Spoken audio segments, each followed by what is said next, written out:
dinañu jongante ci stade Fodé Wade 20e journée match retard lay doon loolee day firndeel ni rek ñi ngi fexe ba mettre en jour li nga xam ne mooy calendrier national bu Ligue 1 waaye itam bu Ligue 2 bu Sénégal si mën a jàpp rek mooy ñii di waa Tëngéej ñoom ñu ngay wéy ba tey di jiitu ci li nga xam ne mooy championnat bi ndax bëccëg bi li ñu génn moom AS Pikine mi topp ci ginnaawam match nul moo dox ci ak diggam ak Mbour Petite Côte ci jamono jooju Tëngéej dafa daal di am ndam Asma Khadija.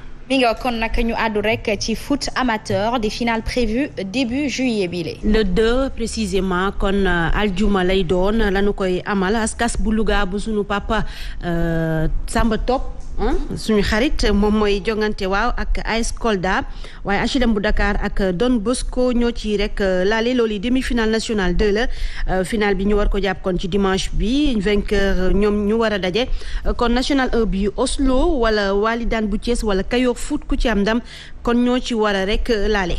mi nga ko ñu àddu rek ci GFC en force. GFC boo ko déggee li équipe bu Ligue 2 la waaye dafa yéeg laata rek saison bi di jeex ñu dikkaat defaruwaat bu baax ñu taxaw defuk bilan ci 22 journées GFC mi nga xam ne moo jiitu nekk premier ci classement bi moom am na 49 points am 15 victoires am 4 matchs nuls ñetti défaites dugal ci lu toll 29 buts daal di jël 13 buts loolee ñuy firndeel ni rek depuis le début de la saison GFC mi ngi doon cravaché fort pour rek revenir en l'élite maanaam Ligue 1 bi ndaxte doon nañ gis ay derby banlieusard diggante GFC ak Pikine yu ni mel doon gën a rek jox gëdd wala gën a jox enjeu li nga xam ne mooy championnat national bu Sénégal da ciy bokk ndaxte spectacle dafa bokk ci li nga xam ne mooy football te équipe yooyu di dajee di amal ay derby ak i duel bokk na ci li nga xam ne dafay rek jëmmal championnat national bu Ligue 1 ak Ligue 2 bu Sénégal Coupe arabe Sénégal moom dina rek jongante ak Arabie Saoudite ci wàllu quart de finale tey jilee lañ koy jongante Asma bu 14h jotee. Macha Allah kon nag la stratégie du football féminin de la CAF et de la FIFA ci la ñuy àddu. dañu bëgg foot féminin gën a développé ba tax na teg nañ ay stratégie ngir xool naka la ñuy def ba mu rek gën a ñoŋ bu dee CAF moom ngir ñu développé li nga xam ne mooy foot féminin bi dañ ko bëgg def à tous les niveaux augmenter nombre de compétitions yi club yi di am waaye tam marketing ak promotion bi ñu gën ko rek yokku lu jëm ci wàllu professionnalisation ak leadership bi tam ñu jëmmal ko fexe ba privilégié foot bi mu nekk outil ngir mën a éduquer rek xale yu jigéen yi bu dee FIFA moom mu bëgg rek développer ak garantir lu jëm ci wàllu lu ni mel waaye tam hors terrain mu jëmmal ko du yem rek ci biir terrain bi maanaam jamono ji ñuy footballé ñu wane jeu bi améliorer compétition féminine yi di communiquer waaye tam fexe ba commercialiser ko maanaam di ko jaay gouverner ak diriger équilibre yi entre les sexes mooy seen mbébét éduquer autonomiser développer des capacités loolu itam wax nañu ci liñ ko mbébét ngir fexe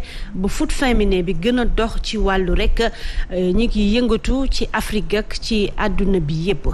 mi nga ko Euro on connaît les affiches des quarts de finale et Copa América. voilà nii la war a tëddee bu dee Euro bi Suisse ak Espagne kon ñoo ci daje ci wàllu quart de finale Belgique ak Italie République tchèque moom ak Danemark lay doon Ukraine kon ak Angleterre ñoo ci war a rek laale su nekkee ne Copa América bi moom Pérou ak Paraguay war nañu ci rek daje Brésil bu Neymar ak Chili lay doon Uruguay ak ñii di waa Colombie.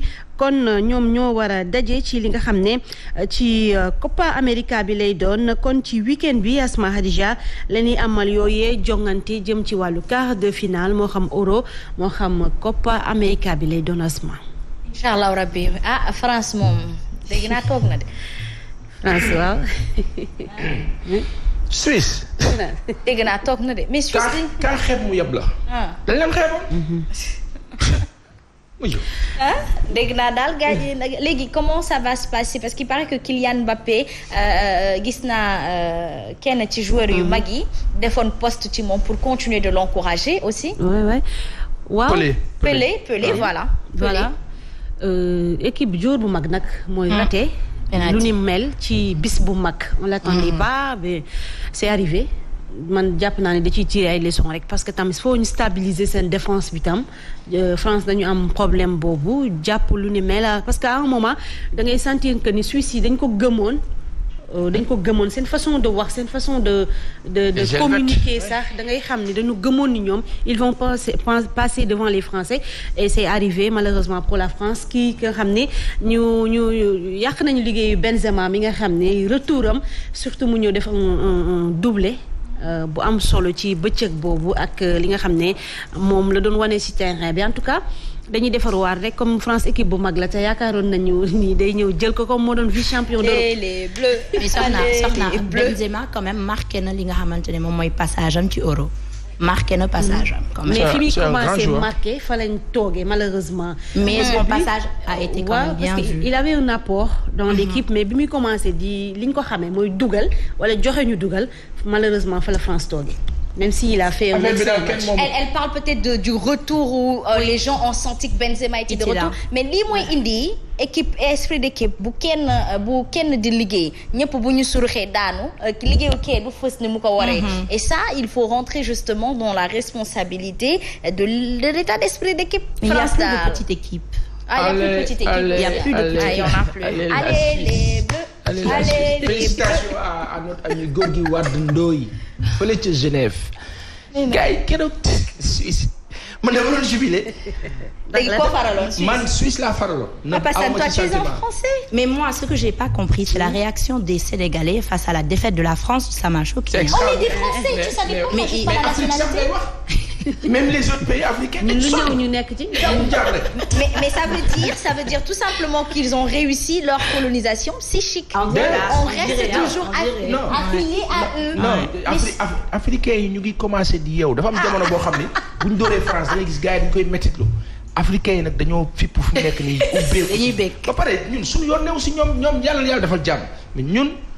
Suisse lañu faral man Suisse laa faraloon j'ai jubilé. en tout cas daal bëri na ñi nga xamante ni ay sénégalais la ñu jooy sax statut boo gis dañuy def jooy dama jaaxle sama àdduna tukki na sama àdduna kii na sama yaakaar tas na ay sénégalais pur et dur am nañu faral France te ñi bien sûr mais nag mais non si pour la parce que keroog man gis naa ay sénégalais yu jubilé. il y avait beaucoup qui ont jubilé. am na ñoo xam ne bii France sax dañ doon jubilé. ñun mooy ñam ci balaa jeex lañu lu ñëw rek am nañ ci wàllu mais tamit au delà du sport dafa am feneen fu ñuy xalaatee mooy comme ni Pa Assane wax. mbuumu jaam gi dañuy bëgg a wane ni dog na. mais à notre manière bokk na ci xëy na li ñuy wane ni mbuumu jaam gi dog na en tout cas football la day am équipe yoo xam dañuy defarwaat on a vu Italie dina def surprise ci Euro bi depuis le début je l'ai dit parce que xamul tax Italie amul ay stars comme ñoo xam ni de grands joueurs yoo xam dañuy tudd diw tudd kii et tout on a vu Espagne koo fa gis comme star à part Morata ñi ngi koy critiquer mais Espagne mi ngi ñëw. rek Pogba tamit kenn mayu ko dara. dañoo jugee ci il a fait un excellent match. kooku la Pogba. il a fait un excellent match. façon.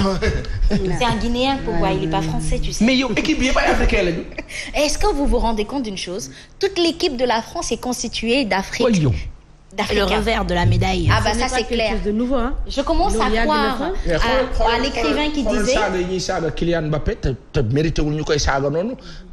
c'est-à-dire te ak noo gaaw fàtte. fi mu ne nii fii ba coupe du monde bii ñëw wala coupe d'Europe Mbappé moom du dégg jàmm. mais nag gis nga Papa Sane Mbappé mi ngi doon def benn post keroog Soxna Fall. bi may lire mu ne bi papam doon ko utal contrat. dafa contacter équipe nationale u Cameroun. faalewuñu ko farataluñu ko.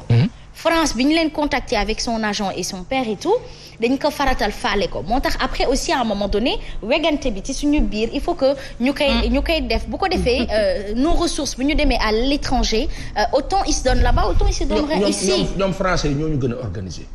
ils ont une société organisée il y a la méthode.